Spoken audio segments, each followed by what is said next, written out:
Haleluya, haleluya, haleluya, haleluya, haleluya, haleluya. Manusia hidup bukan saja dari makanan, melainkan juga dari setiap sabda Allah. Haleluya, haleluya, haleluya. Tuhan sertamu dan sertamu juga. Inilah Injil Yesus Kristus menurut Matius. Dimuliakanlah Tuhan. Sekali peristiwa setelah mengenyangkan orang banyak dengan roti, Yesus segera menyuruh murid-muridnya naik perahu dan mendahuluinya ke seberang. Sementara ia menyuruh orang banyak pulang. Dan setelah orang banyak itu disuruh pergi, Yesus mendaki bukit untuk berdoa seorang diri. Ketika hari sudah malam, ia seorang diri di situ. Perahu para murid sudah berapa mil jauhnya dari pantai, dan diombang-ambingkan gelombang karena angin sakal. Kira-kira jam 3 malam, datanglah Yesus kepada mereka, berjalan di atas air. Melihat dia berjalan di atas air, para murid terkejut dan berseru, "Itu hantu!" Dan mereka berteriak ketakutan. Tetapi Yesus segera menyapa mereka, katanya, "Tenanglah, aku ini, jangan takut."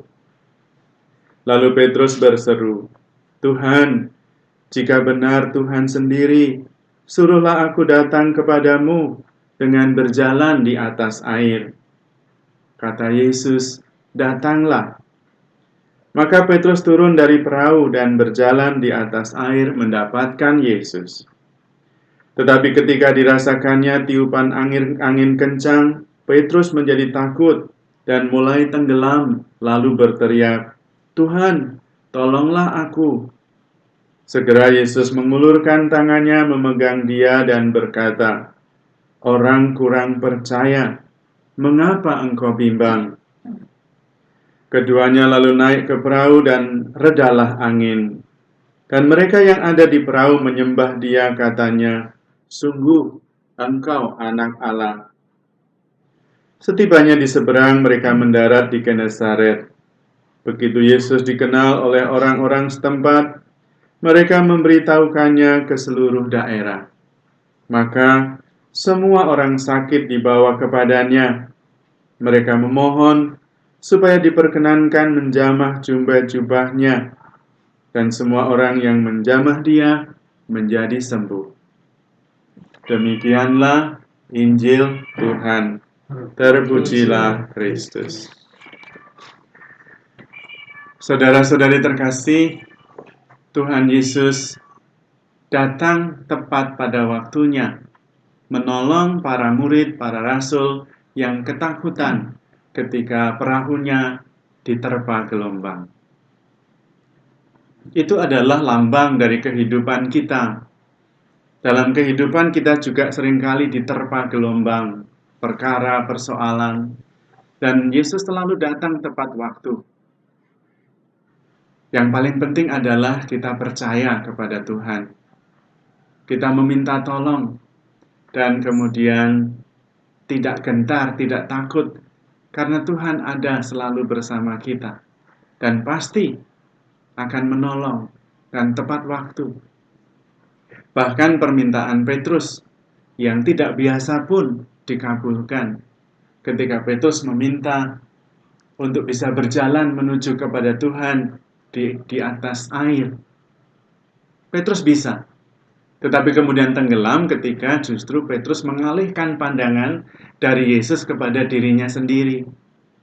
Ketika dia mulai memandang dirinya sendiri, tertiup angin, dilanda gelombang, dia mulai takut. karena lepas pandangannya dari Tuhan. Dalam perkara-perkara kita juga, kalau kita menghadapi banyak perkara, kita bisa mengatasinya kalau pandangan kita bukan kepada diri sendiri, bukan kepada perkara itu, tetapi kepada Tuhan. Kita serahkan perkara kita kepada Tuhan dan percaya bahwa Tuhan akan menolong. Maka Tuhan akan menolong. Bahkan menolong perkara yang nampaknya tidak ada jalan keluar, yang nampaknya mustahil. Seperti Petrus berjalan di atas air. Mustahil permintaan itu dikabulkan. Asal kita tidak berfokus pada diri sendiri, tidak berfokus pada perkara, tapi fokus pada Tuhan. Dan itulah yang diharapkan oleh Tuhan sendiri. Jangan takut karena Tuhan sudah berjanji dan selalu menepati janjinya, yaitu akan menemani kita sampai akhir zaman. Dan cukup dengan itu, tidak perlu yang lain.